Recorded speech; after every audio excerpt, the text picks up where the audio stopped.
Hello everyone and welcome to the Writers Book Club podcast. I'm Michelle Barraclough and each month I take a deep dive with an author into the writing craft and process behind one of their books. Now I know I said I was going to take a break from the podcast this month, but when one of your writing idols has some availability in her diary, you ditch the break happily. There was no way I was going to pass up the opportunity to chat with Charlotte Wood about the writing process for her latest novel, Stone Yard Devotional. Tim Winton said, Charlotte Wood's Stone Yard Devotional is remarkable. I'm still trying to figure out how she pulled it off. The best thing she's done. Well, Tim, if you're listening, and I hope someone has pointed you to this episode, perhaps this deep dive into Stone Yard Devotional with Charlotte will go some way to helping you figure out how she did actually pull it off. I think everyone listening will get something out of this wonderful conversation. Charlotte is such a beautiful writer and a seasoned writer. You know, she's been there to all the places that you as a writer have been or are heading towards, and she shares that wisdom so generously. One of the things I love about Charlotte is her curiosity. She's constantly exploring and expanding upon her own creative process, and she draws inspiration and motivation from all areas of the arts, not just books and writing. The show notes for this episode are absolutely jam-packed with references to books and writers and films and artists, so make sure you check those out after you listen. Stone Yard Devotional is a stunning novel. Let me tell you what it's about. A woman abandons her city life and marriage to return to the place of her childhood, holding up in a small religious community hidden away on the stark plains of the Monero. She does not believe in God, doesn't know what prayer is, and finds herself living this strange reclusive life, almost by accident. As she gradually adjusts to the rhythms of monastic life, she finds herself turning again and again to thoughts of her mother, whose early death she can't forget. Disquiet interrupts this secluded life with 3 visitations. First comes a terrible mouse plague, each day signalling a new battle against the rising infestation. Second is the return of the skeletal remains of a sister who left the community decades before to minister to deprived women in Thailand, then disappeared, presumed murdered. Finally, a troubling visitor to the monastery pulls the narrator further back into her past. With each of these disturbing arrivals, the woman faces some deep questions. Can a person be truly good? What is forgiveness? Is loss of hope a moral failure? And can the business of grief ever really be finished? All right, before we dive into the interview, let me tell you a bit about Charlotte Wood. She is the author of 7 novels and 3 books of non-fiction, including The Luminous Solution, which is her book of essays on the creative process, the international bestseller The Weekend, and The Natural Way of Things, which won a number of prizes, including the Stella Prize and the Prime Minister's Literary Award. Her new book, Stone Yard Devotional, was described by the UK Guardian as a quiet novel of immense power and has been praised by authors Anne Enright, Tim Winton, Joy Fowler, Hannah Kent, and Paula Hawkins, among others. She recently launched Subtraction, a monthly newsletter on the creative process, and I've popped a link to that in the show notes, along with all of the other places you can find Charlotte. Please enjoy my chat with the wonderful Charlotte Wood. Charlotte, welcome to the podcast, and thank you for taking the time in what I know is a very busy period for you, right in the middle of festival season. Thanks, Michelle. It's nice to be here. It is a busy time, but I'm in talking mode, so yes. We'll see how we go. Congratulations on this novel, Stone Yard Devotional. I absolutely loved it, and I'm not alone. Shortlisted for the ABA Literary Fiction Book of the Year and the Age Book of the Year, praised to the heavens in all the major press, both here and overseas. It must be exhilarating, but also a relief when these accolades roll in after so many months of having your head down in the work. Yeah, thank you very much. It's nice to get those reviews, particularly that, show you that you've hit the mark that you wanted to hit. I have been lucky with this one, especially the international ones so far have been really great. So, as for prizes, that's always a lottery, and I try to spend as little time as possible thinking about prizes, but the reviews are sort of lengthy responses, which are very nice. Yes. When you see a review from Anne Enright, that must certainly be a lovely day when that lands in the inbox. That was pretty exciting. I mean, I have to, make clear it wasn't a review. She just said something very nice on Instagram, but it was unexpected and really lovely because she is really one of my absolute literary idols. So it was great. I got off a plane in Zurich and I was just getting onto one of those, moving walkways, and I checked my Instagram. And when I realised who this was, I literally nearly fell off the walkway thing. So that was pretty funny. Yeah, because I don't think she goes by Anne Enright. It's something like the Wren Girl or something, isn't it? Something a little bit different. Instagram, but yeah, lucky me. Charlotte, I have so many questions. Can't wait to do a deep dive with you on the writing of this book. In your book on creativity, The Luminous Solution, you talk about the importance of heat seeking as a way of sensing and following the power or the energy coming from any part of the work. And I thought that would be a really good place to start. Where did the initial heat for this novel come from, and how did that then blossom into a full-blown concept for the novel? Yes, well, it never becomes a full-blown concept until it's sort of almost done, really.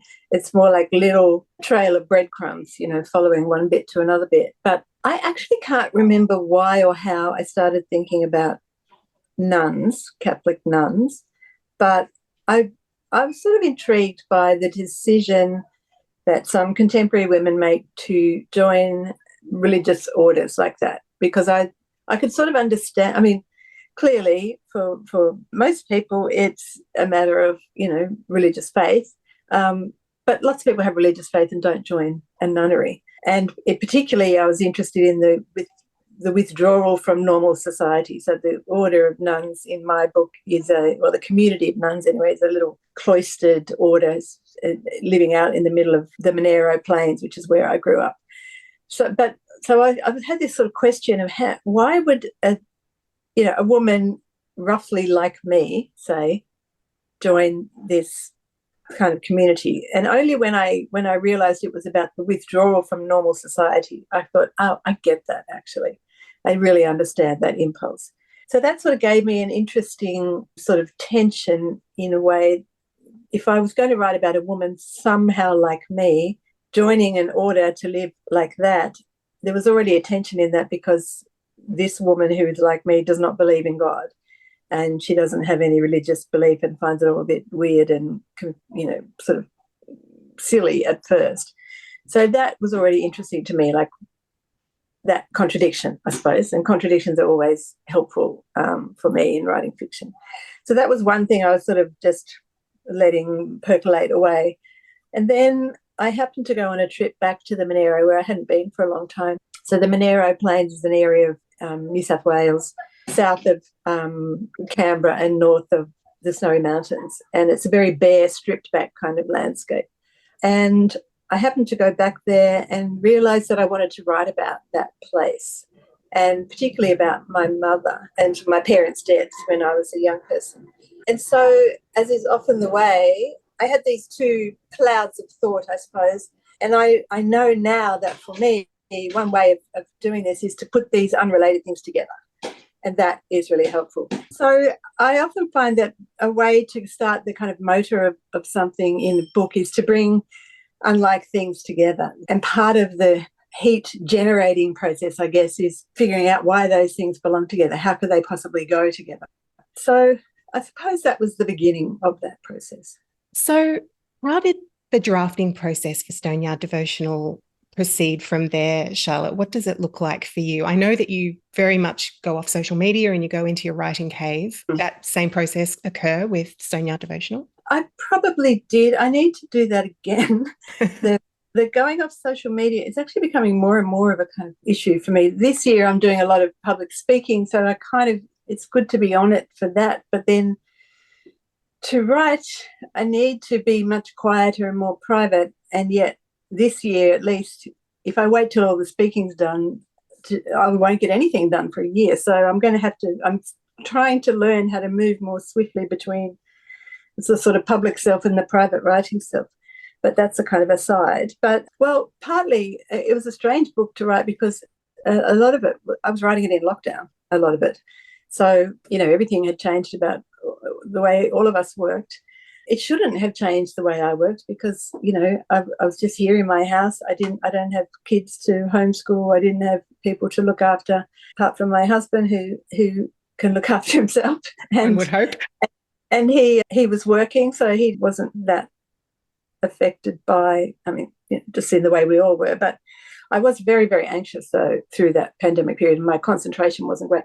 So I think some of the kind of tone of the book actually came out of the pandemic and that great, what I sort of call now the great chastening that took place or should have taken place about our human certainty about things, But I was writing it in little fragments and I just didn't want anything sort of extraneous in the book. So I was writing in little fragments and I had fragments of things that were sort of to do with memories that I had about growing up in that area. I had imaginings about things in country towns. So some of the stuff in the book that is sort of the narrator's memories of the town when she was growing up, some of those are what I think are memories of mine. Some of them are imaginings. Some of them are things that I heard about, something in another town or place.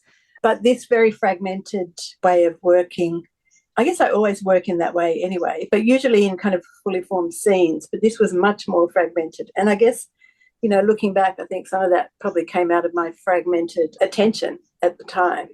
And then it was a matter of, so I'd write fragments about the narrator and her mother. I'd write fragments about the narrator entering this community of Catholic nuns and the things that she observes and sees there. And then I had to sort of work out what was the relationship between these things. And so there's a character called Helen Parry, who is a kind of radical activist nun who turns up in the story. And that was useful to me because of her way of living an ethical life is the complete opposite of the way of these women who live there. So she's out in the world, she's fighting, she's making noise, she's sort of standing up, speaking truth to power, agitating, acting. Whereas these other women, their ethical way of being in the world is to be very still and silent and withdraw and retreat. So there was a kind of culture clash there that was interesting to me. An example of this putting things together and making sense of them, I had a scene that the narrator remembered about a schoolgirl being sort of attacked in her school as a child. And I was also writing this other stuff about Helen Parry. And not for a very long time did I realise or make those two people be the same person. So and those are the kind of connections that only come for me very slowly after a long period of just having faith that there is a connection between things. And eventually, I sometimes sit back and go, well, what's going on here? Why is Helen Parry even there really? I mean, there's a reason that she goes there to return the bones of this other nun who's disappeared many decades before. But, why there? Why did she go there? Why is it not somebody else? And then it sort of came to me, well, she's from there. And then I could use, there's this girl already waiting there in the draft. So maybe that's her. So things like that are just connections that I really have to wait for and have faith that there is a deeper logic going on in the back of my brain that my sort of conscious brain doesn't really understand for some time. Delicious reveal in the book. It must have been lovely when that connection happened for you in the writing as well. Charlotte, the way you talked about the fragments and the way this novel is structured, it's my favourite kind of structure to read, those detail-rich fragments, those vignettes, flowing seamlessly between the past and the present and told in a really intimate first-person voice as though we're reading this woman's journal, and we are. Mm. Did you have an idea for how the novel would be structured before you started writing? I'm thinking not, but how did that evolve, this sort of journal idea and what have you? Yeah, no, it wasn't. I never organised anything before. I don't seem to be able to really. So it's a process of discovering, Yeah.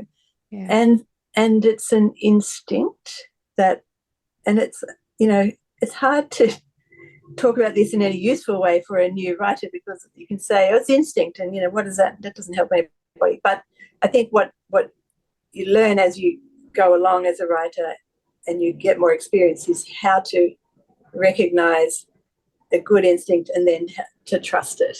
and just keep going into all this uncertainty and this, with sort of blind faith, really.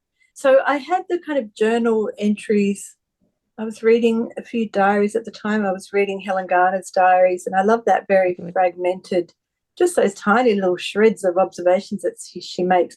The placement of them next to each other makes a story. So I guess that was part of it. And I had the first bit where it's very sort of overtly a diary. She says day 1, day 2, day 3. And it's about her entering this weird place where she's only going temporarily for a sort of little bit of respite. So then, and for a long time then, I kept up that very explicit diary form through the rest of the book. And in the editing process, in the drafting process, was a matter of then removing the explicitness of it and just having it. So initially it is her writing her diary, and then there's she stays there for 4 days, and then she leaves thinking, this is all pretty weird. Anyway, I'm going back to my normal life. And then we turn the page, and several years have gone by, and she's now living in this place. So I quite liked that little, I don't know what it is, well, the narrative gap, I suppose, doing some narrative propulsion as well. Then I liked the way it just sort of becomes an almost internal diary. We don't know if she's actually writing it down or not after a while, and it seems that she probably isn't, but it's still got that form of a very internal voice. And it's a story of great stillness and a lot of silence, which is rather tricky in a novel, because you don't really want stillness and silence in a novel. You need things to happen, or at least, I don't really care about things happening in books as a reader. All I want is to be compelled to read on. And quite often for me, that's a matter of voice rather than anything. But I still needed, interesting things happen when stasis is interrupted. So I did then bring in some interruptions of, the mouse plague comes into this book. It's pretty visceral. And then the return of these, Helen Parry and the bones of the other nun. I love that concept of breaking the stasis, and you do that so well. This is not a book that stays still in that sense. There's always something happening internally. And it's interesting, isn't it? Because it's not until you finish reading. I've read it a couple of times now, and it was only on the second reading that I realized there's not much dialogue in here, but you don't need it or want it or miss it when it's not there. Yeah, I had a kind of little challenge for myself of writing a book that had only what I considered to be the absolute essential things in there. And, it is a very narrow kind of portrait, I suppose. It's through one woman's eyes. There's stuff she doesn't know. There are things that she never finds out that are questions that she has. But I had to sort of just trust that the tone of the book, the place of the book, and the events that do happen all worked together, like very, very hopefully seamlessly braided, so that it feels natural and whole. I know that you've said a few times in different interviews that you didn't want to explain too much or hold the reader's hand in this novel. What drove that decision, and how did that work in terms of putting the words on the page, or was that predominantly in the writing or then in the editing, just the stripping back? It was both. I did start out with that feeling of I wanted to write something that felt very bare bones to me for some reason. And so I came across a W.B. Yeats quote very early on in the writing, and it might have even been before I started writing this book, and I was very taken by it, and I kind of kept going to it as my sort of little guide as I wrote. And that was a remark that he made in an essay, The Cutting of an Agate, and he said, "Only that which does not teach, which does not cry out, which does not condescend, and which does not explain is irresistible." And I think I just really sort of lifted towards that, because I felt, I don't know, sometimes in reading contemporary literature that, I don't know, things were getting a bit finger waggy or sort of teacherly, and that I had done it myself as well. I felt like, I guess, being a little too heavy-handed with thematic ideas or, messages. And I was just really sick of reading books with messages in them, and I didn't want to write them. And, I'd always tried not to, but I don't think I'd fully succeeded in that. And also, as a reader, I want to do the work, in terms of making meaning out of spaces and and putting things together that are not explicitly linked by the author. And I was reading a lot of those little fragmented books like Deborah Levy's trilogy, The Cost of Living and Real Estate, and I think Things I Don't Want to Know was the first one. Elizabeth Strout's Lucy Barton books. And I remember the first time I read My Name is Lucy Barton years ago, I was sort of confused by it. I kept thinking, I don't get this. I don't understand. I'd read Olive Kittredge and absolutely adored it, but I couldn't really grasp onto what she was doing with the Lucy Barton book. But I knew enough to know it was me, not her, So I just thought I'll come back to this some other time because I need to understand it. Anyway, and then I did go back to it some other time and I just absolutely loved it. And I was obviously, for me, at the right time. And I mean, that's something that it's hard to, well, I try not to think about it as a writer, that a book will only work for a reader if they read it at the right time, especially a book that has have a lot of gaps and a lot of space. But, I wanted to write a book like that felt like that to me. So that was a kind of stylistic aim from early on, but it also had to be the right material, for that aim to fit. And things have to kind of go together. So it seemed to me that it did go together, this one. It's funny you mentioned Elizabeth Strout because, when I first read your novel, I gobbled it up because it was a Charlotte Wood and I just sort of grabbed it and gobbled it all up in one greedy go. And then reading it the second time around, and I had just reread My Name is Lucy Barton for something else, and I'd read O. William when it came out, and I just went, it's this Strout-esque. I love her work and I'm very influenced by that. So I'm very flattered if you felt that. Can I read you one of the sections that came out to me? It's just a sentence. There were many things about my mother's life, her secret self, that remained hidden from me. And this was one of those things. That just sounded Strout-esque to me. Well, you absorb the writers that you love. And I want to talk to you about that later. When I was first writing, I used to get very anxious about that. And a lot of new writers do go, oh, but what if I'm unconsciously, plagiarizing? And I'm like, well, it's really not plagiarism if you're absorbing the rhythms of another writer and the kind of tone or voice or something. I mean, other people might disagree, but that's not something I'm at all concerned about. So you talked about new writers, and I feel like, you're Charlotte Wood and you've written books on writing and you've written all these novels, and I, as a reader, completely trust you to take me where I'm going. But for a new writer, paring back this language and making the reader work, and it can be risky, yeah? Yeah, I think it's hard to, there are a few things at play there that make one into a kind of over-explainer as a writer, and I have been that writer. And one of those things is a kind of worry that people won't know what you mean. And that was a worry that I just completely let go of with this one.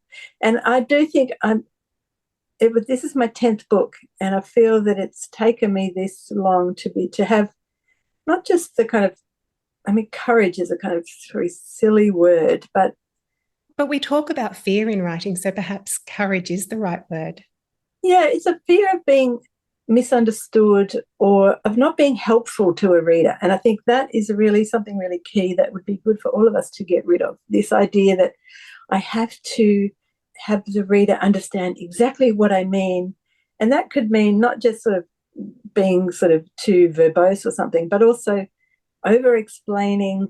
It's a sort of controlling impulse for me that I wanted to get rid myself of. So it might be like really describing something with such detail and so much detail that the reader can't possibly, so I'm holding up my phone cover here. If I was to describe that, exactly the dimensions and the colour and the shape and the texture, and, so that the reader could only have this picture of this phone cover in their mind, I don't know, I'm just sort of sick of that. It's like, why do I need them to know exactly that? Some things I do want them to know exactly what I mean, but I just relaxed a lot more with this, I guess, and thought, well, it doesn't matter. I can just say a phone cover, and it doesn't matter what it looks like in their head. And in fact, that's part of the pleasure of reading, is making your own I mean, a phone cover is such a boring thing to use as an example, but you know what I mean. I know what you mean, yeah. But I think there's also a kind of pleasing the reader impulse that has grown up partly, well, I mean, you do want to please the reader, of course. But for me, anyway, I think, the rise of social media and of things like Goodreads and, all this sort of feedback from readers to writers it's kind of dangerous in a way. Well, it's dangerous to pay any attention to it because you get into a sort of almost like a customer service mentality. And you certainly do have readers who say, well, I didn't like this because these people were nothing like my friends and blah, blah, blah. And it's almost the tone of their saying this to you, like directly sometimes, is like, I read your book and it didn't please me. And, it takes a while for I think maybe especially female writers to go, oh, well, tough shit, You can read another book. But also I think in new writers, there's also a fear of editors who will say, well, it's not quite clear what's going on here. And I think it takes you a while to develop your own sense of how much clarity is what you intend, And sometimes, when I went through the editing process with the wonderful Ali Laveau, who's been my editor for a long time now, there were a couple of things she said, look, I'm with you on the no explaining. I'm totally on board. But very occasionally, it's so opaque that you actually draw more attention to it. So there's early on in the novel, we understand that the narrator's been married and is no longer, or the marriage has ended. And I had nothing about that in the draft that went to the editor. And Ali said, well, it just makes my mind snag on that all the time instead of just putting something really brief in there that I can go, okay, and then move on. Not a big, long detail, not a big backstory, not a big explanation, but just something, So I guess I also am lucky that I have a relationship with an editor and a publisher that I trust to say, okay, you can go that far, but at this point is too much in that direction. And I believe them. And that's a luxury, that's comes out of 10 books and a long publishing career with the same people often. Charlotte, this isn't your first rodeo when it comes to leaving space for the reader in your novels. I think I read the last couple of chapters of The Natural Way of Things 3 times before it actually dawned on me that there were no overt clues as to what happened to the girls and to Verla. And it was up to me to interpret it as I wanted to. But then I had this delicious pleasure of combing through those pages again, looking for all the reasons to support my own hypothesis, a sort of a literary choose your own adventure, if you will. Do you think some of the seeds for not holding the reader's hands was sown then?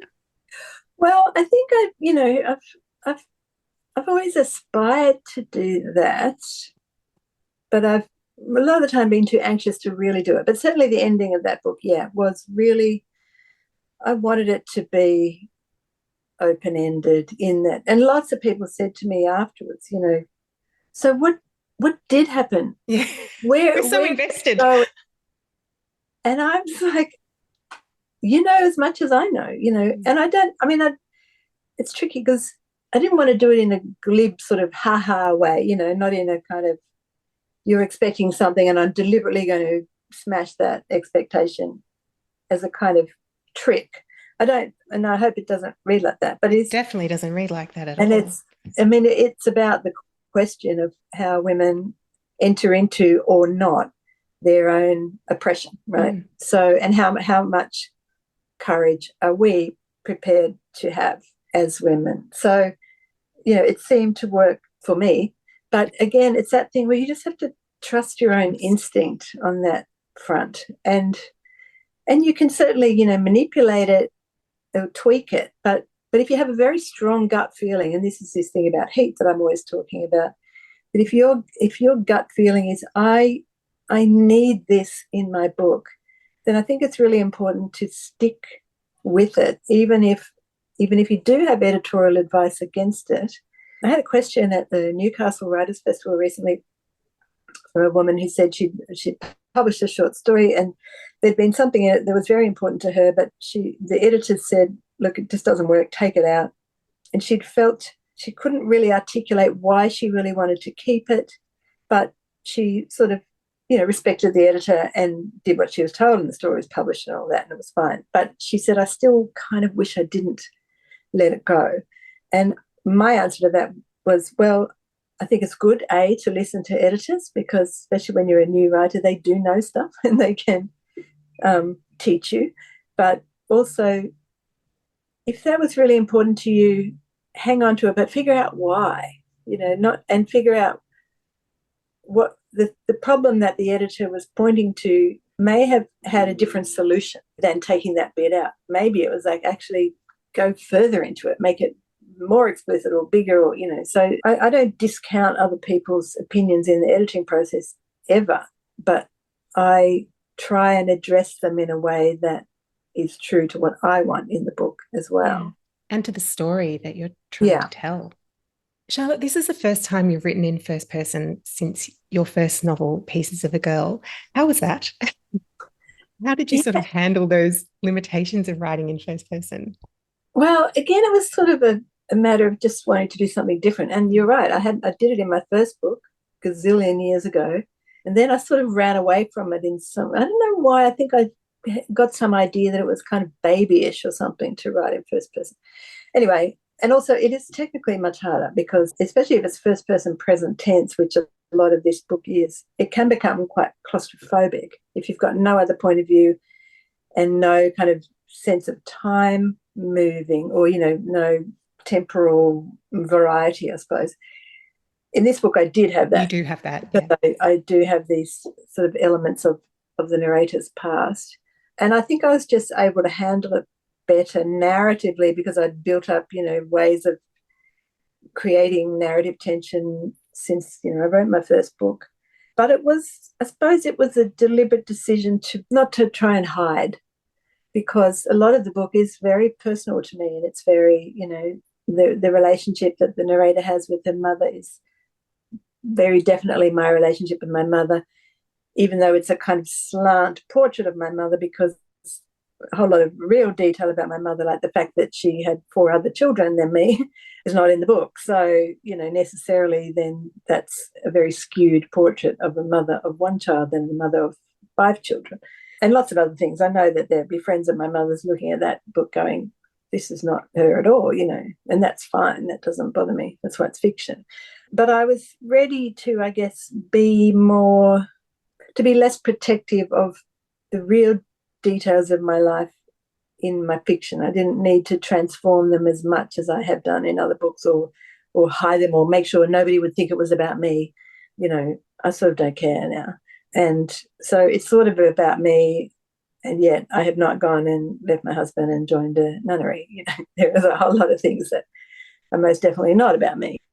And there are characters like Helen Parry's totally invented, and Richard Gitton's totally, all the people in the kind of present day of the story are completely invented. And, and a lot of the memory stuff is completely transformed. So it is, it ends up being a kind of fully fictional work. But I suppose I was just ready to, it was part of that thing of not wanting any artifice, even though, I'm contradicting that by saying that most of it's invented, but I wanted a feeling that this is all true, And I had a nice email from a writer friend, a man who I know really well, and he said, like, I knew you hadn't ever lived in a monastery, but I kept feeling like you did, And that to me was a great compliment, because I suppose he could recognise the true-ish things about my voice or whatever that they were put together with all those utterly invented things. You talked about just then you could be true, and I loved how if the narrator didn't know something, she could state that plainly. There's an example here. So a man that comes to help the women at we're calling it a nunnery, Charlotte, or a monastery? Well, they call it a monastery. Richard Gittins, she went to school with, and he's doing some work on the farm, and he picks her up in his Land Cruiser while she's out on a run. And she says, I got into his passenger seat, and as I buckled my seatbelt, I told him my name and said we'd been at high school together. He frowned, confused for a moment, then broke into a smile of recognition. Ha, yes, we were, he said. And then as he drove along the pale road in the early sunlight, the flat golden plains spreading out on either side of us, he said, huh, meaning, I think, that he would not have expected to see me back here. But I liked that he didn't ask me any questions about it. And since that day, I've thought of Richard as my friend, though I have no idea if he feels the same way. And I loved that because, we talk about limitations of first person and that desire to over explain. But here she's just said, I liked that he didn't ask me any questions. I don't know what he really thought, stating it plainly. Yeah.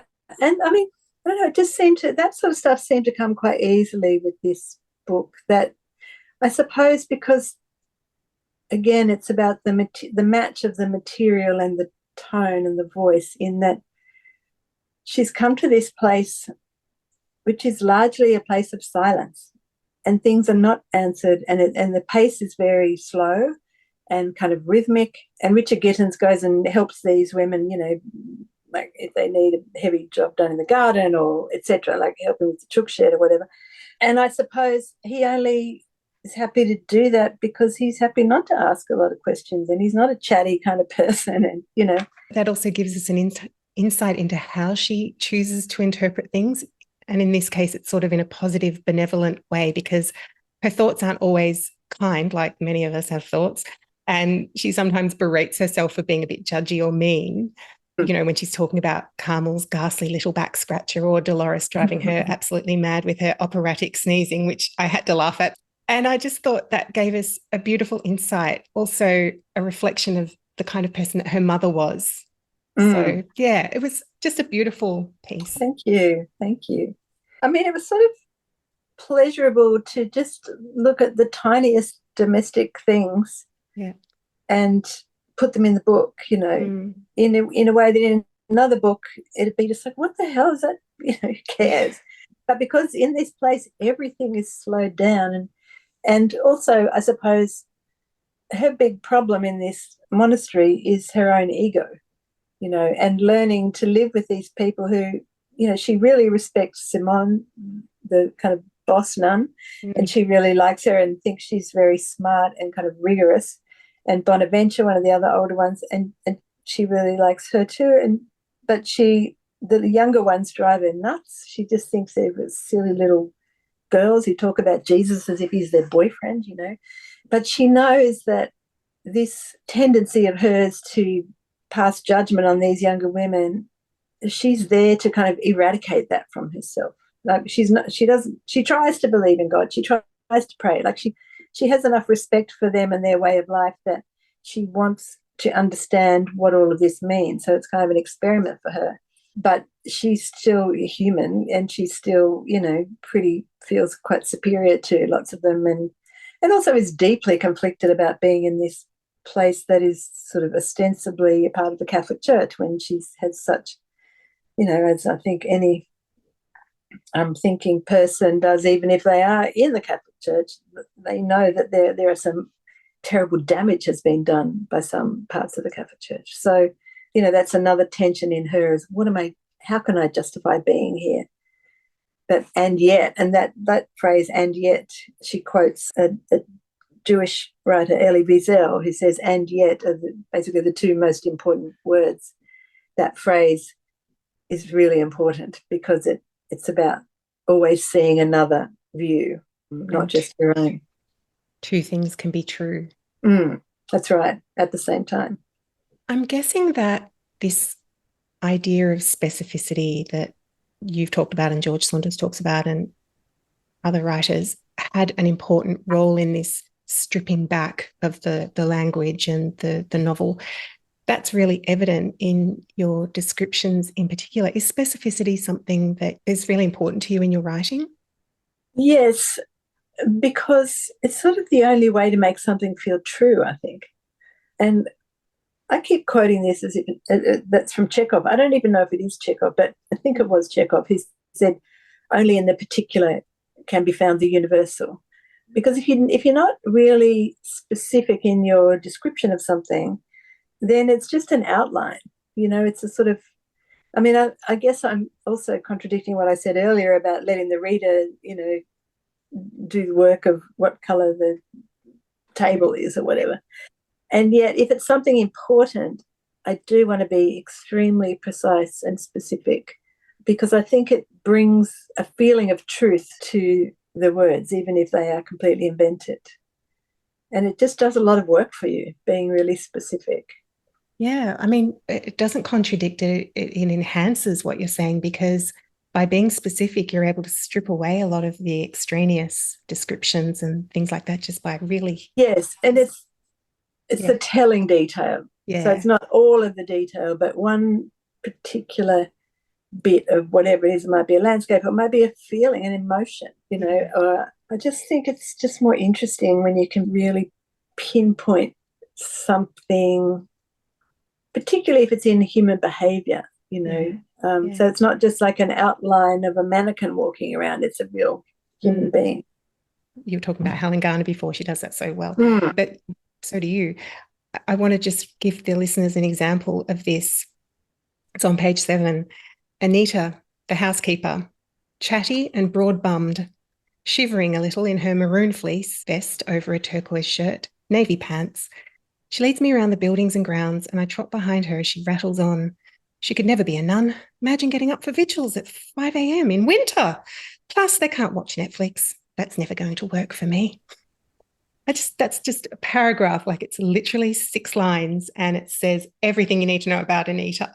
I'm glad. Thank you. Yeah, it's sort of, that kind of thing of people's vocal tics is really helpful to try and remember or note down when, if you go to the pharmacist or whatever. That I find that really helpful to kind of create character, this sort of vocal delivery. Anita is a super minor character, and in a way, they're almost the most important ones to have a kind of really specific image of, because the major characters, you can be quite blurry for quite a long time, and you gradually build up a picture of them. But if they're just coming through a scene, then you need them to be, as sharp as possible. And it's right throughout. People are going to have to read the book if they want all the gory descriptions of the mouse plague, but they are some of the best. Absolutely. As you say before, visceral descriptions. Yeah, the mouse plague is interesting because there's a lot of, questions me, what do the mice mean? And I had questions for myself all the way through. What do the mice mean? Why have I got a plague in there? And in the end, I decided to just not answer it because I don't know. And yet people have told me what they think it means, and it's been amazing to me and really quite beautiful and really deeply thought ideas, and I think they're all right, But the reason that I put a mouse plague in there was that there was a mouse plague going on, while we were in the middle of COVID and floods and after the bushfires. There was a mouse plague in the west of New South Wales, at least. And a friend of mine was living on her farm and told me one day that she said, oh, God, last night we were all asleep. And then suddenly in the middle of the night, we heard the piano playing. And I just found that so, and it was the mice inside the piano. But I just found the image of it so chilling and sort of like deliciously creepy and scary. And it was almost like, well, I can't just leave that there, someone's got to do something with that incredible image. So I put it in my book, and then it was like, well, I guess I have to have a mouse plague now, And then it became very useful narratively, actually, because it sort of, creates a whole lot of tension. It's this thing that grows and swells and sort of threatens and is menacing, and that was very useful to have that sort of tide of threat coming into this very serene sort of place. Even though this is a quiet, contemplative novel, in many ways, it still has stakes and conflict and action and all the things that make you want to keep turning the page. And the mouse plague is one of those things. Helen Parry is one of those things. I remember you talking about, and you were talking about a novel in progress, which was, I think, what turned out to be The Weekend. And you said you just had this terrible day and it wasn't working, and you went inside to your husband and said, it's not working, I have to give it up. It's just not working. And then you sat with that idea for a while, and then it came to you that it needed action. Your characters actually needed to go and do something. And that's always stuck in my mind when I've been stuck in my writing. It's like, go make something happen. Yes, and it was sort of, I remember that day very clearly, and I've just written about it actually. I've just started a newsletter about the creative process, and I described that day, and that particular issue of the newsletter was about comparison and envy and stuff, and how, comparison is really destructive, but it can be really helpful if you do it in the right way. And that day I was writing this very dead scene. It was just, as you said, nothing was happening. I mean, it was dead on the page. And next to me, I had one of Anne Enright's books, which I always have around. I've just got one right here in front of me. And I just picked up her book and read a scene at random. And it's like, it was so good. And mine was so bad. And I, just literally thought, well, what's the difference then? What's the difference between hers and mine in this paragraph? And what became really clear was that hers had much more layers and it was not static. I had a woman sitting around thinking about herself. She had a woman not sitting around, like doing something while thinking about herself, while thinking about other people, while hearing something from outside, so layers and layers of movement. So it was all about movement, and mine was just too still. So so then I thought, okay, well, I'm going to put some movement and contradiction and interruption into this very static scene of mine. And then I could sort of rescue it a bit. And it was very helpful to go, right, well, just read something good and figure out what the difference is. It seemed quite, simple, really. Was that the weekend that you were working on? Yeah, it was the weekend. It was the weekend. And it was a scene where I had Adele, I think, sitting on the train going to the place. So she was sort of moving, but she was just sitting. Whereas I think when I rewrote that, I can't remember now if it stayed in the book or got chucked out or whatever, but I had, okay, she's sitting on the train, she's sitting next to someone and that person is moving, and then something else she sees out of the window and then her phone rings and then she has to, so there's this kind of, things were interrupting this very static scene, and they were physical things outside of her head. They were things to do with the outside world moving around her. Which you've brought into this novel as well, which could have been, a woman goes to a monastery and thinks about her life.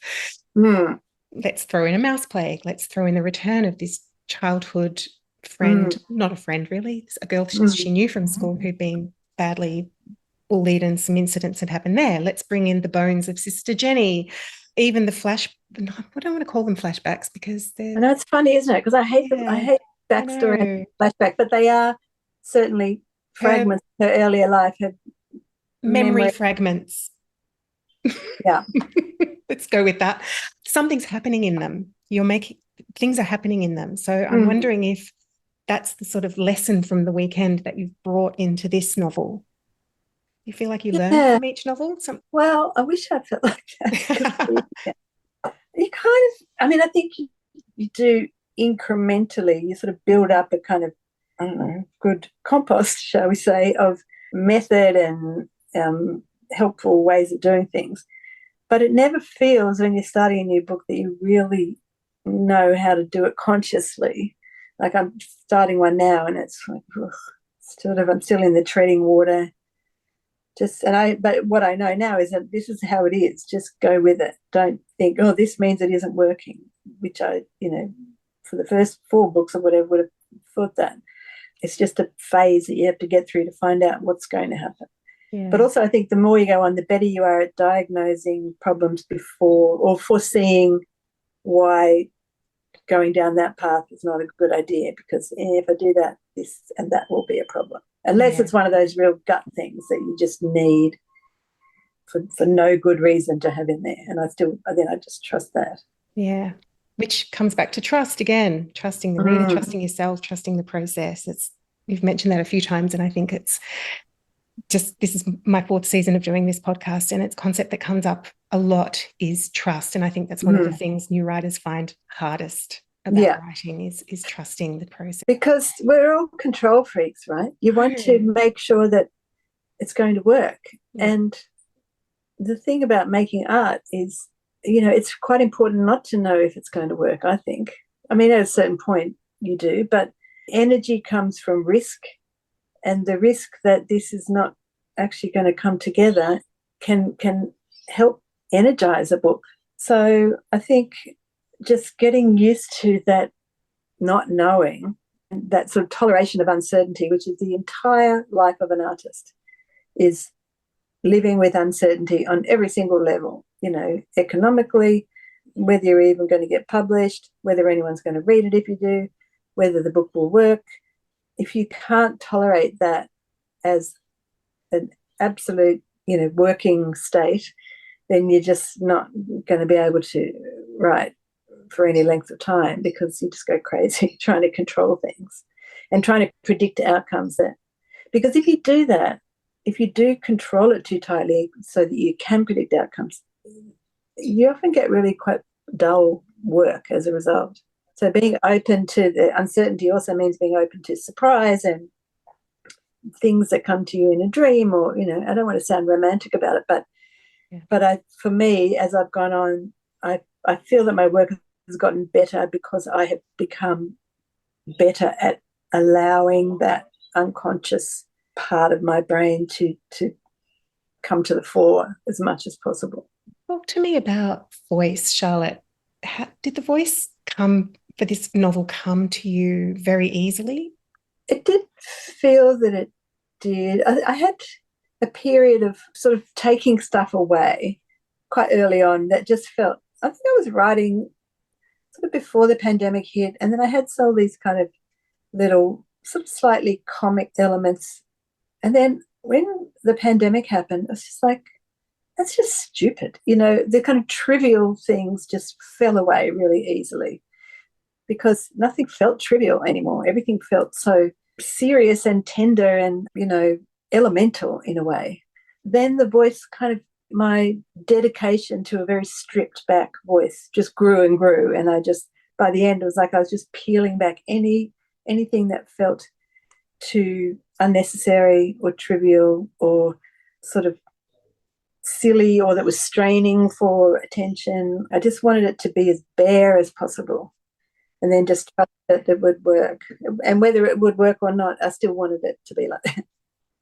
And having that journal format, at least in part one, helped that along. I felt you could get a really good sense of her voice in that first, on day one, arrive finally at about 3. It's not, I arrived at around 3 p.m. Yes. And I really rewrote that very sentence or group of sentences a lot of times, trying that I arrive at about 3 o'clock.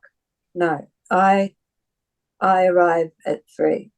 No, arrive, because I wanted that sense of it's a diary to herself. No one else is reading this, in her mind. So it's just like a kind of note-taking voice where she doesn't need to say I, because of course it's I. And it's the same reason she doesn't have a name, because she's only writing this either on paper or in her head, where she doesn't need to name herself to herself, Yeah. So that sort of guiding principle of nothing unnecessary was quite helpful in getting the voice as sort of, I did find that came fairly easily once I had that commitment to nothing extraneous.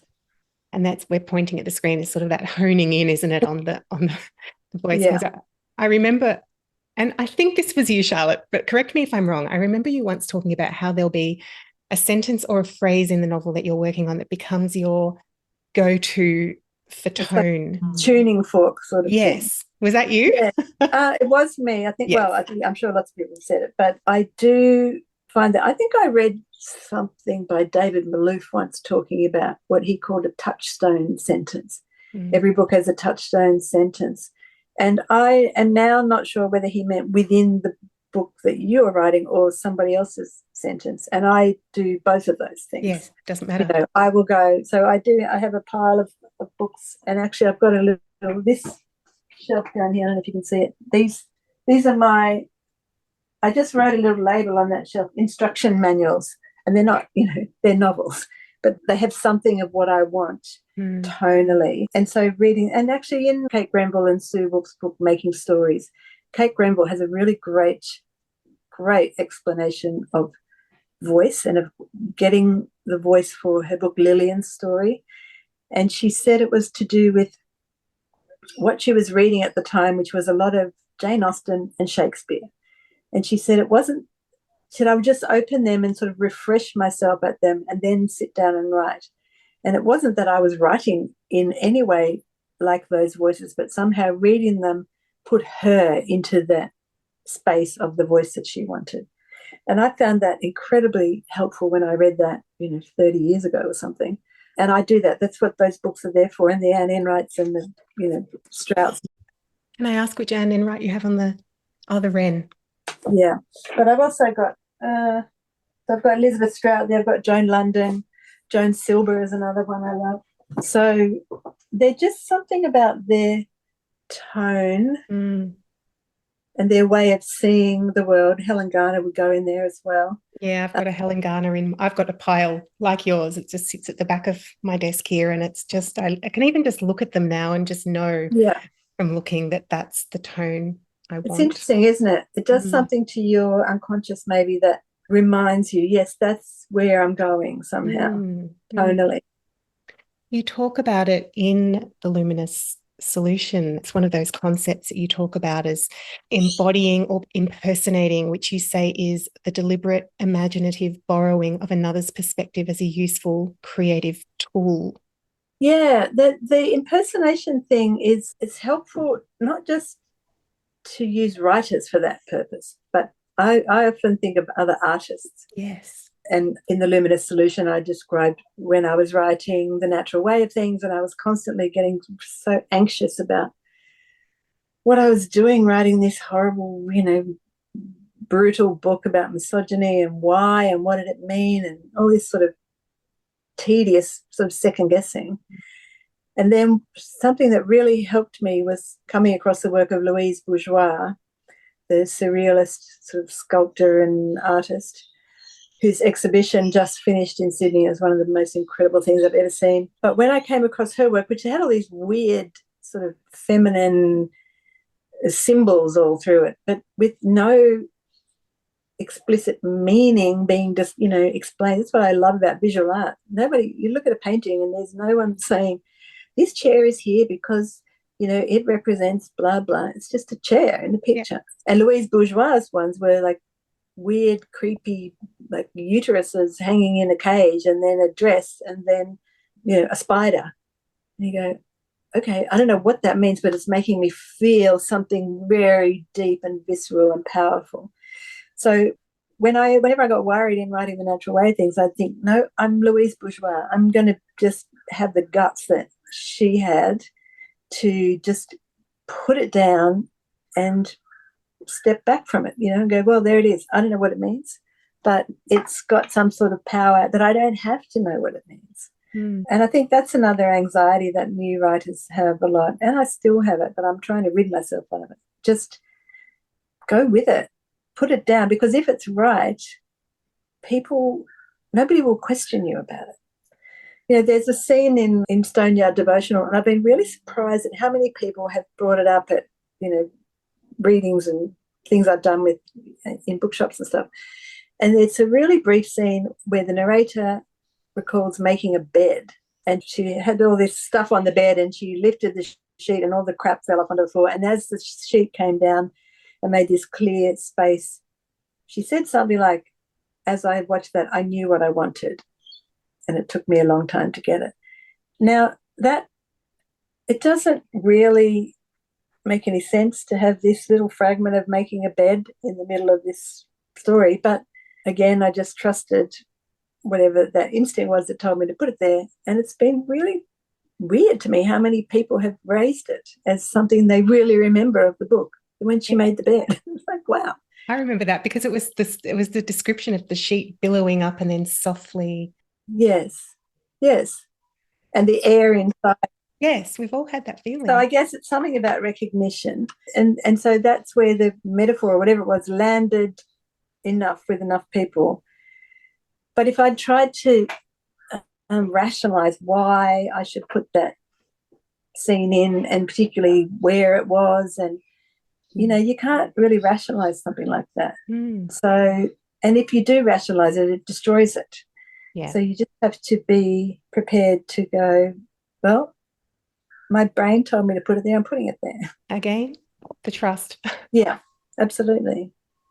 In her post, Anne Enright said that in this novel you'd achieved, and I quote, technically one of the best time shifts I've read in years between sections 1 and 2. No lie, I gasped. First of all, making Anne Enright gasp, that's an achievement in itself. I'll die happy knowing that. And then that reminded me of, I'm not going to read it because I think people need to read that and get the gasp themselves. But it reminded me of a conversation that you had with Joan Silber on your podcast, The Writer's Room, where you talked about scene versus summary. And that time shift is sort of the ultimate example of summary and the way you handled it. Can you talk about this idea of scene versus summary? Because I remember when you were talking to Joan, this is something that was in your mind at the time. It was, because she wrote a fantastic essay called Weight in Fiction, as in WEIGHT in fiction, and how do you know when something has weight and sort of substance as opposed to not. And she, or maybe it was in her book about time, actually. It was. She's got a little tiny book called Time, The Art of Time in Fiction. So I am still a little hazy on what it means, but what I found interesting was if you learn writing in creative writing classes or workshops and stuff, as many of us do and did, there has been in the last, 50 years probably, this kind of obsession with show, don't tell. And that, if you tell something, that's wrong and you must show it in a scene. And I sort of, obediently did that for a long time. And then I just think it's much more interesting if you can sometimes just say things rather than show them, And again, it's just got to work well enough. But it's also kind of a more adult way of understanding literature, all the different possibilities of literature. You don't have to just do one kind of approach. And so I hadn't thought of that time change between parts 1 and 2 as particularly doing that. But I kind of don't really know what Anne meant there. I'm very, very happy for her to have said it. But I sort of, and in fact, I haven't even looked at that for a while, so I will have a look and see. I think it's the kind of surprise element that happens there. And that there is no explaining, and it's presented as just completely normal. There's no, now you might think that I didn't want to be here, when in fact something big happened, and now it's just like, it's a jump cut, I suppose. It would be in film where you're living one life. The person who in film I've been really interested in lately doing this is a director called Celine Sciamma, who you might have seen or heard of her film Portrait of a Lady on Fire.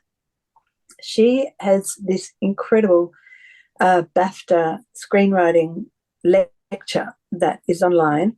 And I was turned onto this by the wonderful writer Courtney Collins, who has a new book coming out, I think, this year. But anyway, Courtney said, you should listen to this, it's amazing. And I highly recommend it for anyone wanting to write anything. And she has this brilliant description of how she works, which is she said, I just have a list of desires. And in Portrait of a Lady on Fire, she said, my desires were, I wanted an image of a young woman running full pelt towards a cliff. That was one image. Another one was a woman's dress on fire. That was another image. Another, like these completely unrelated things. And another one was an abortion scene, and then a painting of an abortion scene. Okay, these weird things. So then she has that in this list of desires, and then she has a list of needs, and those are the things that will allow the desires to happen. So she'll have, okay, I need 2 young women, so one of them's got to come into the room, and so all these kind of more logistical things. But I'm sort of rambling about this, just go and listen to it. But there's it's brilliant bit where she said, by the end of the film, I have to have moved all the things in the need column into the desire column, so that everything that she sort of thinks, well, I have to do that because logic's say, by the time the film's done, I want them to be I want to have filled them with some other kind of energy of my wanting them to be there. Anyway, I just thought it was so thrilling. Wow, that's But incredible. yeah, it's really incredible. Go look it up. And Yeah, we'll look it up and pop it in the show notes. yeah, it's really great. But one of the things she does in that film, Portrait of a Lady on Fire, is have these complete gaps between. So there are these two young women. They seem to be starting to be attracted to one another, but there's a big power differential. And then in the very next scene, they're kissing on the beach. So there's no development or explanation of how this has come about. It just comes. And she just goes, you just put it together. Like, who cares? I'm not interested in, all the kind of mechanics of how this could possibly happen. She just has it happen. And it's so exhilarating when you can write like that. You don't have to dick around with all the boring stuff about, but how do they get there? And what if that train didn't go? All that kind of logistical stuff. You can just leave it out. I just watched that film, Past Lives, the Korean film. Oh, I haven't seen it, but I really want to see it. Yeah. Oh, no spoilers, but there are these time jumps that do exactly that. No explanation, and it's perfect. And there's something very satisfying as the viewer about that. What is it? I don't know why it's so. I think it's nice to be trusted. It's nice to be trusted as a viewer/reader, that I'm trusted to fill in the gaps myself. It's one of the things. Or to just go with you. Go with me on the this. creator of it. Yeah. Yeah, that there's a reason for this. Well, I think at the 2/3 mark, you do another little jump. And I think the beauty of it is doing a summary like this creatively with beautiful writing. You say, a deep chill in the air this morning, the first frost right on time. Beautiful, just passing of time in those 10 words. Thank you. Excellent. Speaking of sentences, I did the brilliant workshop that you and Tegan Bennett Daylight ran during lockdown called The Live Sentence. Thank you. One of the things that got a lot of writers through, where you talked about the 5 overarching principles of good sentences. And so they were clarity, energy, authority, musicality, and flair. They were the 5 overarching, and then there were sort of these subsets of that. And I mean, we could spend all day talking about how each of these plays out in Stone Yard Devotional. And frankly, I'd love that. And we should probably sell that to a festival, Charlotte. But I'd love to touch on just a couple of those principles, because I think it will be really helpful to writers thinking about your desire to really strip this novel back. I guess the concept of clarity and the subset of that you call economy was important for this novel. The first paragraph is a perfect example of that, and we've partly read that. Arrive finally at about 3. The place has the feel of a 1970s health resort or eco-commune, but is not welcoming. Signs on fences or stuck on little posts by driveways. No entry, no parking, a place of industry, not recreation. I park in a nondescript spot near a fence and sit in a quiet car. So with this voice that I wanted that was very stripped back, the sentences really have to be quite economical. I think later on, especially that early part, it's a bit more clipped and sort of choppy. And I'm sort of hoping that that's a reflection of her energy when she's there. So she arrives, she isn't in this terribly serene, I mean, she's in a state of real crisis, actually, when she arrives. It's a more jumpy kind of tone in that early stage of the book. And even though she's kind of exhausted and she lies down on the floor and sleeps and stuff, but after a while she gets a bit bored and she goes down and checks out what they're doing in the church and in the shop with all the hideous candles and whatever. And then I think later on that rhythm in the next part of the book is slower and kind of more orderly. Look, I feel a bit fraudulent talking about sentences in this way, because that was great doing that workshop, which was, when we did it, we just pulled a whole bunch of sentences out of other people's work. Yeah. We weren't talking about our own, because I don't think I would be able to talk about my own sentences in a useful teaching way, because they just come out of instinct. But I guess I do feel strongly that I don't want anything unnecessary in my sentences anymore at any time. But then there are other kinds of books so in Emily Bitto's book, Wild Abandon, the title already says it, it's a very lush, there's extravagance in the sentences. There's a lot in the language. And that was a very deliberate choice on her part. So I'm not saying the only good sentence is one that's very stripped back at all, but it's just what you kind of want to do as a writer. Yeah, and what suits the narrative at that point of time. So that suits because she's coming Yeah. from the big city, she's coming from a stressful job, she's coming from a marriage that's, her husband's overseas. It's all happening. So she's just like very businesslike. And it's kind of in a denuded state internally, spiritually, however you want to, psychologically. So she has very little to give. And so that's sort of part of what those sentences are, I guess.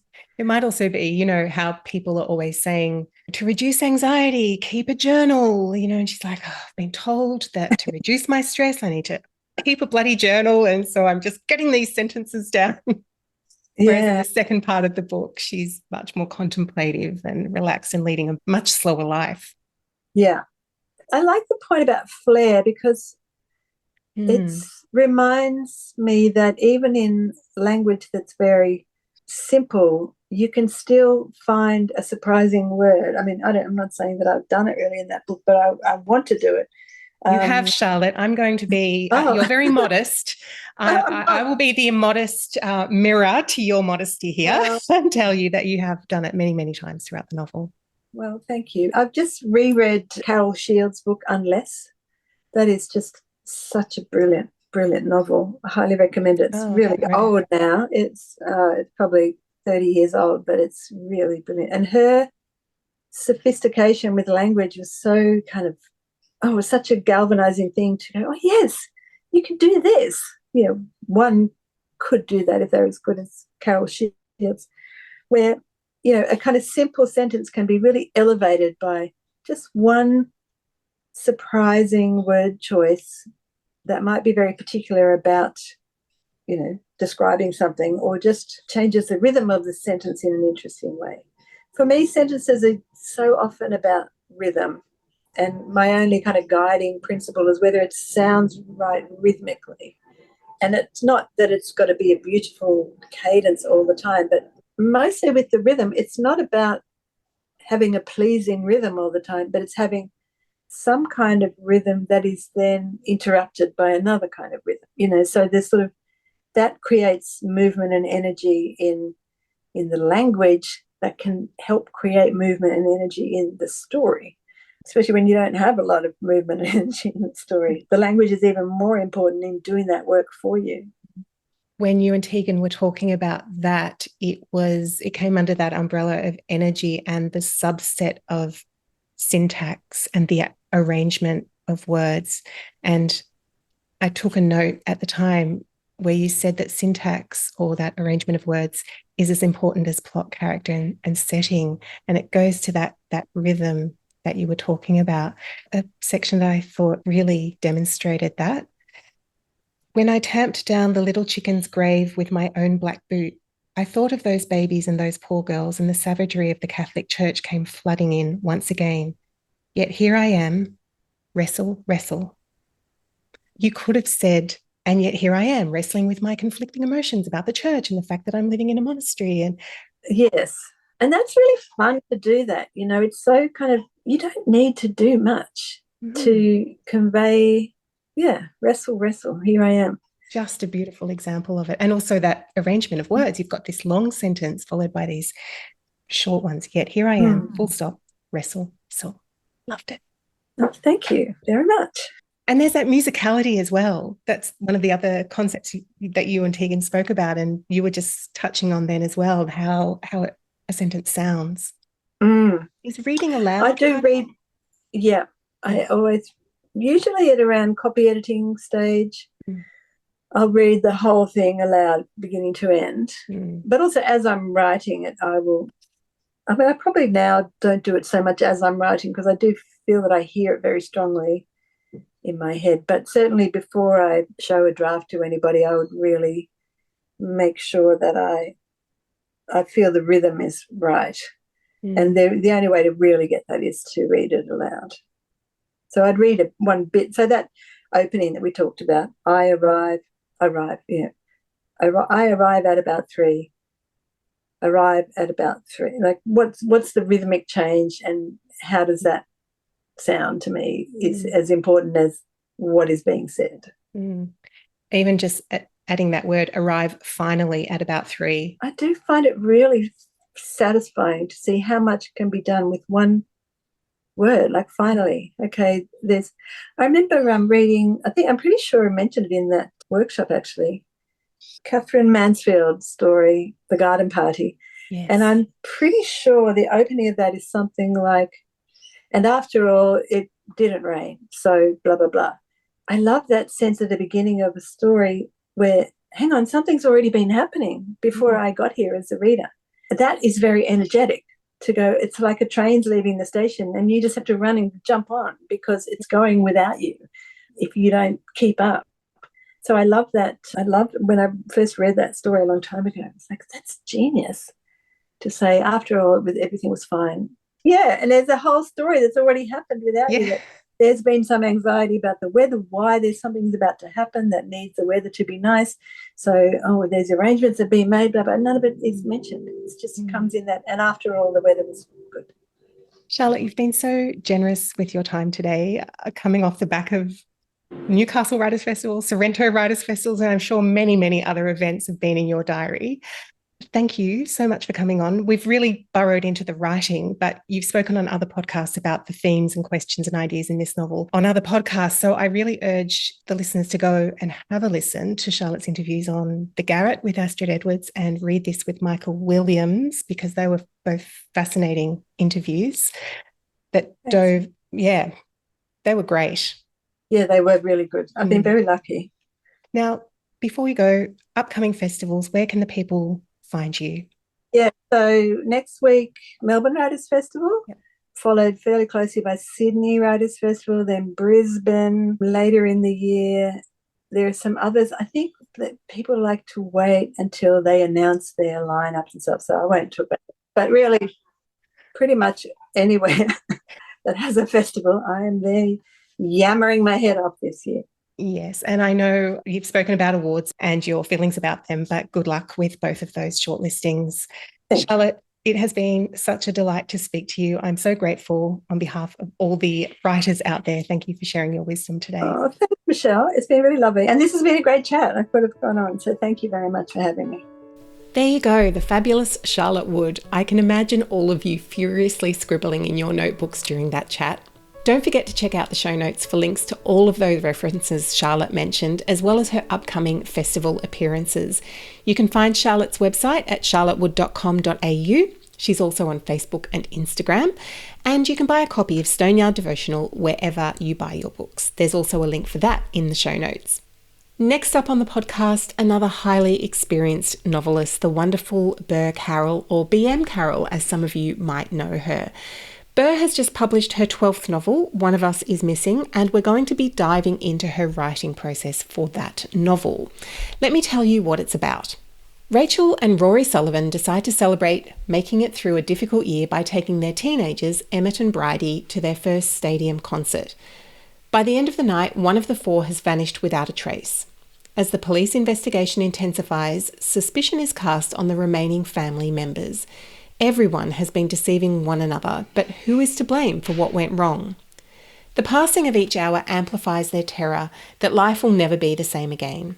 One of Us is Missing is a dark domestic thriller about the dangers lurking right in plain sight.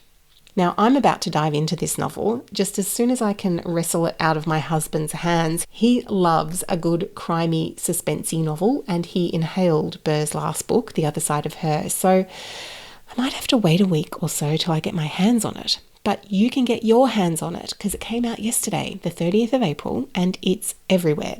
So grab a copy, have a read, and then send in your writing questions for Ber. You can send me a question in a DM on Instagram or Facebook, or there's a form on the website at writersbookclubpodcast.com that you can fill in. As you know, I love asking the author your questions, and I know they do too. And don't forget, everyone who asks a question gets a shout out on the podcast and a link to you in the show notes. So get those questions over to me by about the 20th of May so I can ask Ber in the interview. As always, I'm giving away a copy of this month's book, One of Us is Missing by BM Carroll, with thanks to Affirm Press. All the details for the giveaway are over on Instagram and Facebook. Now, just a reminder for all of you writers who either don't have a website yet, or you have a website but you don't really love it perhaps, or it's not really working for you, I'm building a course for you called Build an Author Website. It'll be going live later this month, and in it I will take you step by step through the whole process of building a beautiful, functional new website in Squarespace.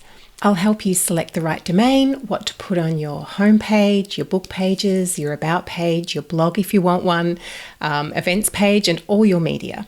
We'll set up an online store if you're selling your own books or selling services like editing or mentoring. We'll get your mailing list all set up and connect your socials and also get your SEO sorted. I've created a couple of website templates that are ready to go for you to customize as well, along with some social media templates and 30 days of social media prompts. Basically, I'm aiming to pack in as much value as possible for you so that you can create an author website and platform that you're really proud to show off. So if you'd like to be notified when the course enrollment goes live and get access to an early bird special, head over to freshwebdesign.com.au/course and pop your name on the list. This doesn't commit you to anything, it just means that you'll get early access to the special intro price. I'm really excited about getting this course to you because I know how many of you have been feeling really stuck when it comes to your author website. Not wanting to spend thousands of dollars, but needing a really slick, professional looking site.